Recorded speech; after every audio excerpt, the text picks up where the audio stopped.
Hello students, आज हम semester 2 के सिलेबस से वाटरशेड मैनेजमेंट का अध्ययन करेंगे। सबसे पहले तो हमको ये समझना चाहिए कि वाटरशेड मैनेजमेंट है क्या। वाटरशेड मैनेजमेंट का हिंदी अर्थ होता है वर्षा ऋतु में जल प्रबंधन। वाटरशेड प्रबंधन शब्द का उपयोग उन भूमि और जल संसाधनों का व्यापक स्तर पर प्रबंधन द्वारा पानी और अन्य प्राकृतिक संसाधनों की गुणवत्ता की रक्षा और सुधार के लिए भूमि उपयोग के तरीकों और जल प्रबंधन के सही तरीकों को लागू करने की प्रक्रिया का वर्णन करने के लिए किया जाता है। दूसरे शब्दों में हम कह सकते हैं वाटरशेड प्रबंधन के द्वारा जल एवं भूमि की सुरक्षा के लिए योजना, कार्यक्रम और परियोजनाओं को बनाया और लागू किया जाता है जो पौधों, जानवरों और मानव समुदायों को प्रभावित करते हैं। यह भारत में पर्यावरण और कृषि मंत्रालय के द्वारा संचालित किया जाता है। यहाँ क्लियर हो गया कि वाटरशेड मैनेजमेंट क्या है। अब हम देखते हैं इसके मुख्य घटक कौन कौन से हैं। वाटरशेड प्रबंधन के मुख्य घटक कौन कौन से हैं? तो पहला मृदा अर्थात मिट्टी और जल संरक्षण। मिट्टी और जल संरक्षण या उसको कहें मृदा और जल संरक्षण। वर्तमान उपभोक्तावादी युग में मिट्टी और जल की गुणवत्ता में बहुत तेज़ी से ह्रास हो रहा है। कीटनाशकों एवं खरपतवार नाशक रसायनों के कारण न सिर्फ मिट्टी की उर्वरा शक्ति घट रही है बल्कि यह जल स्रोतों में भी पहुंचकर जल को प्रदूषित कर रही है। परिणाम स्वरूप नई नई प्रकार की बीमारियों का जन्म हो रहा है जो अभी के समय में हम लोग देख भी रहे हैं। पानी प्रदूषित होने से बहुत तरह का बीमारी पैदा होता है। इसके साथ ही मिट्टी की ऊपरी परत वर्षा जल के साथ बहकर जलाशयों में जमा हो जा रही है जिससे भूमि की उर्वरा शक्ति भी घट रही है और भूमिगत जल के स्रोत भी सूखते जा रहे हैं। यहाँ हम थोड़ा सा समझना चाहेंगे। हम लोग जो खेतों में खाद और बीज का प्रयोग करते हैं उसका कुछ न कुछ अंश मिट्टी में मिल करके रह जाता है। बाद में वर्षा के समय या तो जल के साथ वो मिट्टी में नीचे तक चले जाते हैं और या नदी नालों में जाकर मिल जाते हैं जहाँ से हम पानी का इस्तेमाल करते हैं। निश्चित रूप से पानी का गुणवत्ता तो कम हो जाएगा। वही चीज़ यहाँ कह रहा है। अब दूसरा पॉइंट इसका जल संचयन और जल प्रबंधन। पहले के समय में लोग जल की आवश्यकता के लिए कुओं, तालाबों और नदियों पर निर्भर रहते थे। उससे होता क्या था कि गर्मियों तक जब ये खाली हो जाते थे तो वर्षा ऋतु में फिर से इसमें जल जमा हो जाता था और ये चक्र चलता रहता था। पानी का अभाव नहीं होता था, जल स्तर नीचे नहीं जाता था। किंतु वर्तमान काल में मानव जल के लिए डीप बोरिंग पर निर्भर होता जा रहा है।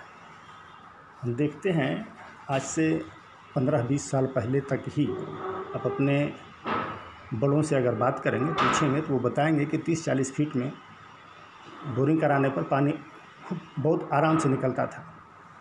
किंतु आज की स्थिति ये है कि 200 फीट से नीचे कोई बोरिंग कराना ही नहीं चाहता।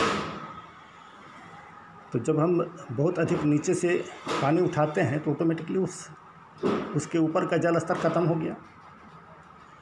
और वास्तविकता तो ये है कि जल स्तर नीचे की ओर चला भी गया है क्योंकि ऊपर से पानी उसमें ज़मीन में जा नहीं पा रहा है। इसका परिणाम है कि दिन प्रतिदिन भूमिगत जल पुनर्भरण न हो सकने के कारण पाताल की ओर जा रहा है। अब तीसरा पॉइंट, वैकल्पिक भूमि उपयोग प्रणाली।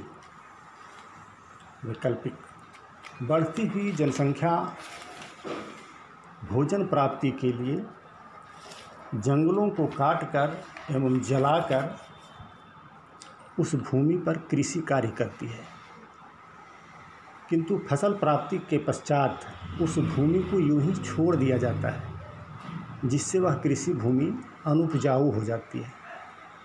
ये स्थिति जो झूम कृषि हम लोग पढ़ते हैं पर्वतीय प्रदेशों में, वहाँ अधिक होती है। वहाँ लोग फसल के समय झाड़ियों वृक्षों को काट कर वहाँ खेती कर देते हैं, फसल लगा देते हैं। जो ही खेती वहाँ से समाप्त होती है उसको यूं ही छोड़ देते हैं और या फिर उसमें माचिस लगा के जला देते हैं। वो स्थिति अच्छी नहीं है। अगर भूमि एवं जल का दोहन इसी गति से जारी रहा तो भविष्य में मानव को भोजन एवं जल की भयंकर कमी का सामना करना पड़ेगा। अतः विश्व के लगभग सभी देशों का ध्यान इस समस्या की ओर गया और इस समस्या के समाधान के लिए वाटरशेड प्रबंधन का स्थापना किया गया, जिसका मुख्य उद्देश्य, कुछ उद्देश्य थे इसके स्थापना के साथ निम्नलिखित हैं। पहला, भोजन, चारा एवं ईंधन का उत्पादन। इसमें देखते हैं क्या है, सामाजिक वृक्षारोपण, उद्यान, बाग बगीचों एवं फसलों के उन्नत किस्म के बीजों का प्रयोग तथा चारागाह का विकास करके भोजन, चारा एवं ईंधन के उत्पादन को बढ़ाने का लक्ष्य रखा गया। ठीक है, पहला उद्देश्य। अब दूसरा उद्देश्य, प्रदूषण नियंत्रण। इस उद्देश्य की पूर्ति के लिए वाटरशेड प्रबंधन विभाग के द्वारा संभावित परिणामों का चरणबद्ध विश्लेषण तथा एक निश्चित भौगोलिक क्षेत्र के अंतर्गत भौतिक, जैविक, सांस्कृतिक तथा सामाजिक गुणवत्ता के लिए उचित विकल्प दिया जाता है, ताकि मानवीय क्रियाकलापों से होने वाले प्रदूषण को नियंत्रित किया जा सके। ठीक है। अब तीसरा उद्देश्य इसका, संसाधनों के अधिक दोहन को कम करना। जनसंख्या बढ़ रही है तो निश्चित रूप से संसाधन पर भार पड़ रहा है। जितने ज़्यादा जनसंख्या होगी उतना ज़्यादा उपभोग का कारण बनेगा। जनसंख्या के तीव्र विकास के कारण धरती से प्राप्त होने वाले संसाधन अत्यधिक दबाव में हैं। इस विभाग के जरिए प्रयास किया जा रहा है कि संसाधनों के वैकल्पिक प्रयोग के बारे में लोगों को जागरूक किया जाए। जैसे ईंधन का पारंपरिक रूप लकड़ी तथा कोयला रहा है, इसके स्थान पर प्राकृतिक गैस के प्रयोग को प्रोत्साहन देना। ठीक, इससे पर्यावरण में प्रदूषण भी कम फैलता है। इसी प्रकार लकड़ी के फर्नीचरों के इस्तेमाल के जगह पर स्टील के फर्नीचर को प्रोत्साहन देना आदि। इस प्रकार के उद्देश्य से संसाधनों पर पड़ने वाले भार को कम किया जा सकता है। चौथा उद्देश्य, 3 उद्देश्य हो गए, अब चौथा उद्देश्य, जल भंडारण, बाढ़ नियंत्रण तथा अवसादन की जांच। देश के अधिकांश हिस्सों में सूखा तथा बाढ़ की बारंबारता बढ़ती जा रही है। वाटरशेड प्रबंधन के लिए यह मुख्य चिंता का विषय है कि यह क्यों हो रहा है और इस पर कैसे नियंत्रण पाया जा सकता है। इसमें उन्होंने पाया कि पूर्व में अनेक छोटे छोटे जलाशय थे। पहले के समय छोटे छोटे जलाशय थे जो भोजन और आवास हासिल करने के लिए भरा जा चुका है। हम आज भी देख रहे हैं, जगह जगह तालाबों को भर करके उसमें मकान बनाया जा रहा है, खेती किया जा रहा है, और जो बचे हुए हैं उनमें गाद भर गया है, जिससे वे भूजल स्तर को रिचार्ज नहीं कर पा रहे हैं। क्लियर? अब इसका 5वां उद्देश्य, वन्य जीव संरक्षण। जनसंख्या में तीव्र गति से वृद्धि, औद्योगिकरण, नगरीकरण तथा आधुनिकता का पशु पक्षियों के प्राकृतिक आवास पर प्रतिकूल प्रभाव पड़ा है। कैसे भाई? उदाहरण के लिए कृषि भूमि, उद्योगों तथा यातायात के लिए सड़कों तथा रेलों के विकास हेतु जंगल काटे जाते हैं। ये तो हो रहा है, जिससे पशु पक्षियों के प्राकृतिक निवास स्थानों का विनाश होता है। फलतः बहुत से उपयोगी तथा सफाई करने वाले पशु पक्षी जैसे गिद्ध, कौआ, चील आदि लुप्त होते जा रहे हैं। इसके अलावा मानव पशुओं को मांस, खाल, हाथी दांत, फर, सींग, पंख इत्यादि के लिए शिकार करता है। परिणाम स्वरूप इस प्रकार के जीव भी लुप्त होते जा रहे हैं। अतः वाटरशेड प्रबंधन का एक मुख्य उद्देश्य वन्य जीव संरक्षण भी है। ठीक है। छठा एवं अंतिम उद्देश्य, मिट्टी क्षरण पर नियंत्रण।